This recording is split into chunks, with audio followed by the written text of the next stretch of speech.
Hello everybody, and welcome back to this collection of short videos on getting started with the Julia programming language. Today we're going to be talking about numbers yet again, but today we're going to be extending our discussion of numbers to slightly more complicated numbers like complex numbers and rational numbers. Now, both of these numeric types have in common the fact that they can be represented using any of the previous numbers that we talked about previously. So you can have a complex number that's represented using a signed or unsigned integer or a floating point representation. The same holds true for rational numbers.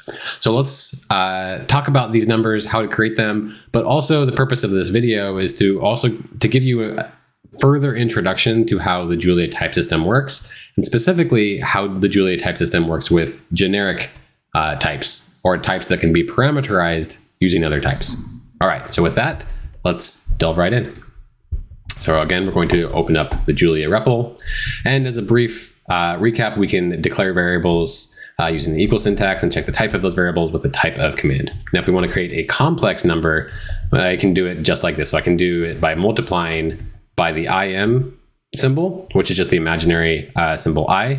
You check the type of this, and you can see that I get a complex number, curly bracket, int64. So this is a complex number parameterized by an int64 type. Now you can immediately guess what's going to happen if I do this with floating point numbers.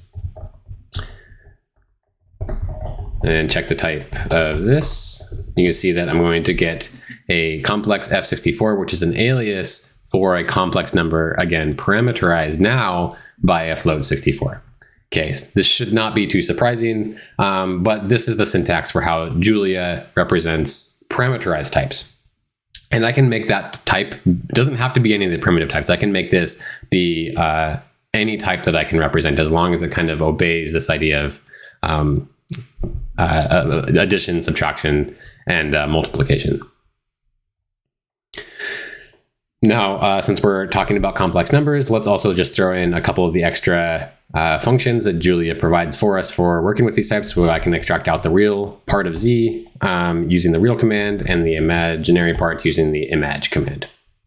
And I can also add these together, so I can do a plus c, and you'll see that I get a complex number of floating point representation. If you don't believe me, check this again. And this is just, again, demonstrating this idea of conversion and promotion that Julia has built in. All right, so in addition to complex numbers, Julia also allows us to represent rational numbers, which is kind of cool. So rational numbers, if you don't know that word, basically just means fractions. So we can declare one rational number using int64s, and we do that using the double divide symbol. Here, again, if we check the type of R1, we're going to get a rational number or rational type parameterized by an int64. So now let's do another one parameterized by a unsigned integer. So that's again borrowing syntax that we learned in the previous video.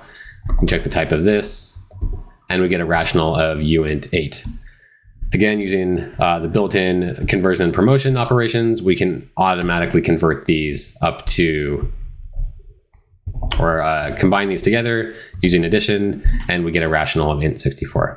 Now, to show you even further the power of conversion and promotion within Julia, and hinting at this idea of multiple dispatch that we'll continue to build on in the future, I can actually add R1 and C. If you remember, C was a complex number of int64.